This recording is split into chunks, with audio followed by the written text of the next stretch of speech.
So today we're talking about winter. What no one talks about really. And I'm talking about estate agents as one of them, because when you're buying a property, I think winter doesn't really come up into the subject, does it?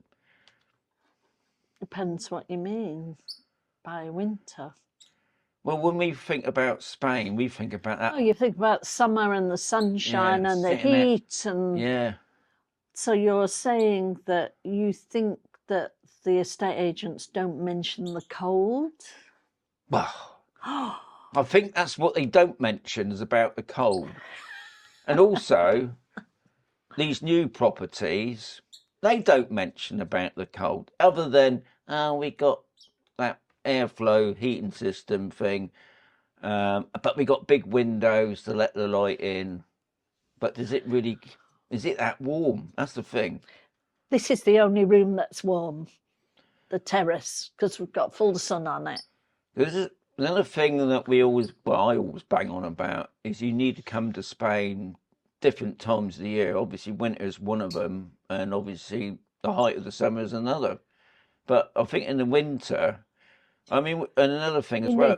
You need to experience the winter. The cold, isn't it? We were lucky, really, because we come here in December. Although, having said that, if you're coming from somewhere like the UK or you're coming from somewhere like Norway, where it's really cold, and you come here, you'll think it's warm. Well, but then after a few years of being here, you acclimatise. You acclimatise, and you then are like the Spanish, huddled up in warm clothes. Because I think when we first come here, we was a bit like that, weren't we? It was cold, but now we've been here. Well, we didn't bring with us that many warm clothes, especially coats, and your snow boots, furry boots and Wellingtons and things like that. We didn't bring them with us. No, we didn't. And then we've had to go out and get them, usually bought online back from the UK. I imagine it's an old thing, isn't it? We're old people, so I suppose we're going to feel the cold more. For the younger people, we see them walking about in their shorts and that, don't we? But they may have only just come here. We don't know, do we? We can always tell a tourist, can't we? Yeah. Whereas body warmers, for during the day, woolly jumpers. Yeah. Going outside, I've got a fur-lined. Hey? My mic. Yes, the microphone. I've got a fur-lined body warmer for outside. Yeah. With a furry hood. Because when we first come here, we rented, which a lot of people always advise when you come to Spain first, is to rent. And we rented a property that didn't have no central heating, but it did have a log burner. It had a log burner, but we didn't know that the log burner had a plug that you plugged in for the convector to work. Yeah, we didn't know that. So we didn't know that. And we learned a few lessons on that, because one, we went out and bought a bag of logs every day, and we found that didn't last long, did it? No. So then we got a ton of logs, and we didn't realise here, especially, when the guy turns up with the logs, he doesn't bring them in. He just dumps them out on the street. And we was a bit kerfuffled with that. Yeah. Because we had to bring them all in. And we didn't get a full ton, did we? No, I don't think we did. No. We didn't. I'd say we got half a ton. So we were a bit ripped off initially. I think that's the other thing in it, when you first arrive in Spain. And the other thing we were ripped off, some of the wood wasn't good quality. No. It was really poor quality. Whereas now we know where to go. Yeah, we're a bit more savvy on the wood and obviously the quantity. And what wood to buy and what wood not to buy.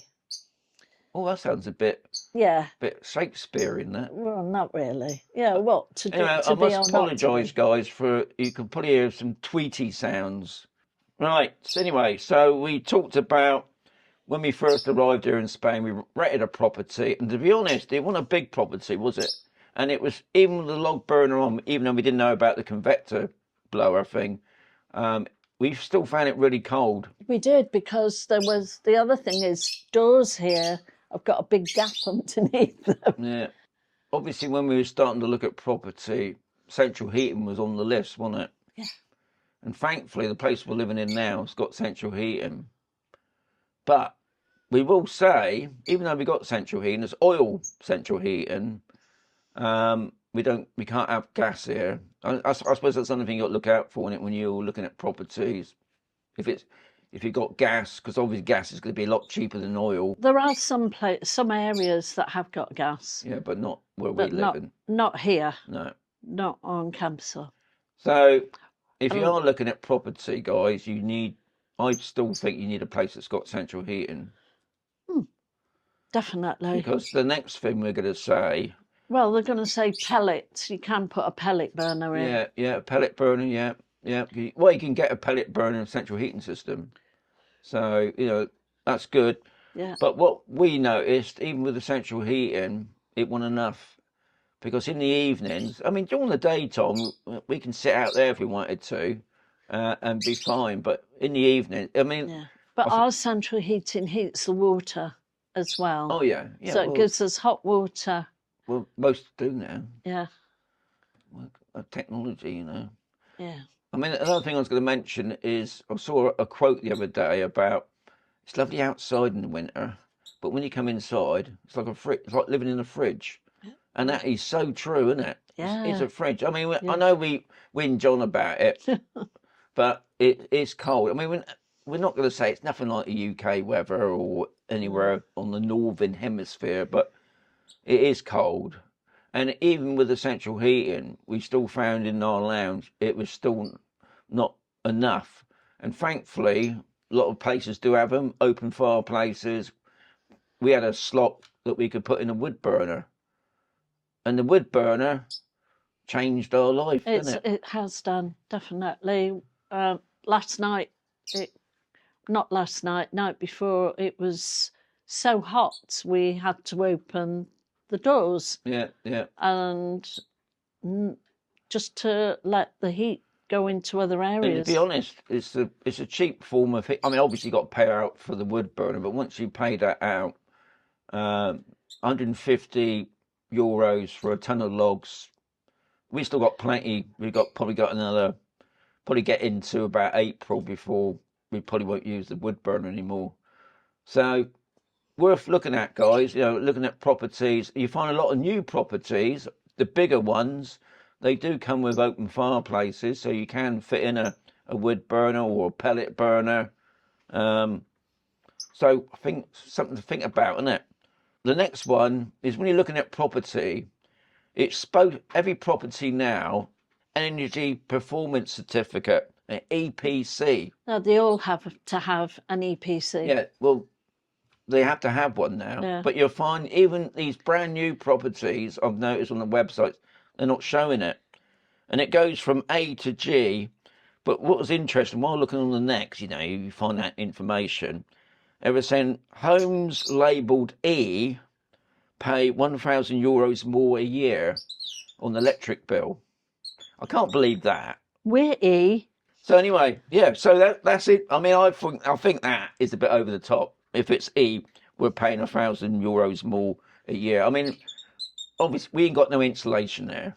Maybe a house that's got insulation and a house that hasn't. And we only have secondary glazing. Yeah. We don't have thingy. I mean, but I've noticed with these new houses, we've got really look. I mean, you have to ask the agent, and I think the agent will then show you a piece of paper. Oh yeah, it's a. I'll be amazed if you find anywhere in Spain that's got a AAA. I don't even know whether these modern houses would have it. That's what we're talking about. I mean, yeah, unless they've specifically been built with the insulation. I've noticed the way they're getting around it is because in Spain, any brand new house didn't come with nothing. No solar panels, no air conditioning machines, no electric lights. Well, this was the same. Yeah. When it was first built, there was no electric lights, just the cable. Yeah. There was nothing. But there was no grading, you know what I mean? There's no. I mean, I think when this lot was built by Mazarrón, they said that in the concrete was some formula that kept it warm, but it's not. It's just concrete, and it don't keep it in. And the same as the summer, this turns into an oven. Yeah. But thankfully in the summer, I think we got aircon, we got the fans, and you can keep it cool, you know, and obviously keeping the blinds down to keep the sun out, it will keep it cooler. But in the winter, it's, well, unless you've got the heating on, it's like living in a fridge, isn't it? And when you come to cook, you have to put the extractor on just to take the heat out. And another thing that comes up with this is damp, isn't it? Mold. We could we can get mold if you don't air the house properly. So I mean, and obviously our property, thankfully, is south facing. Yeah. But it's like I don't shut wardrobe doors. I always have them open slightly because the condensation from the cold causes mould on the wool. So I keep the doors open so the moisture can come out.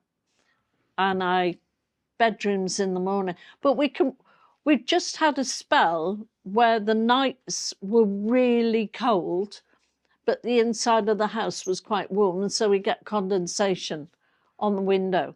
So what do you think is more important when you're looking at a property to say, oh, can I see the EPC, or has it got central heating? Well, the EPC also looks at light bulbs and everything, so I think in a way it's useful, but when they include light bulbs, and if you've got the wrong sort of light bulb up there, that's going to affect the EPC aspect. Maybe that was in the past, maybe they don't do it now. But central heating. Yeah. And the possibility of a fireplace. Or now, I mean... Or a space to put a pellet burner. I mean, the other thing I can't believe, I mean, maybe because we live in this area, we've never really seen it, is solar panels, isn't it? Solar panels are starting to come a little bit more popular now. The more people have got solar panels. But again, everything is changing windows. I wish we'd changed our windows to double glazing. Oh, yeah. At the time when we came in. That probably would be better, because the other thing you'll find is the shutters that come down, they're on a cord, right? And the draft that blows through the hole of that cord, and at the top of the window there's a piece of metal plate, and that's hollow behind it, and the cold comes through there. Because all your windows are all metal framed. So hence, because they're metal, it's... Yeah, and the doorbell's going now. And hi, folks. So we're going to finish it now. So hopefully you've learnt something from all that. Guys, if you come in the winter, well, I live in there 24/7. Winter, you've got to put on the list, you know, central heating, double glazing, solar is, you know, all the stuff now that you've got on it. So on our next chat, we'll be talking about maintenance. That's a nice subject, isn't it, eh? Maintenance. So anyway, I'm going to say adios, amigos. Adios, amigos. That's it then.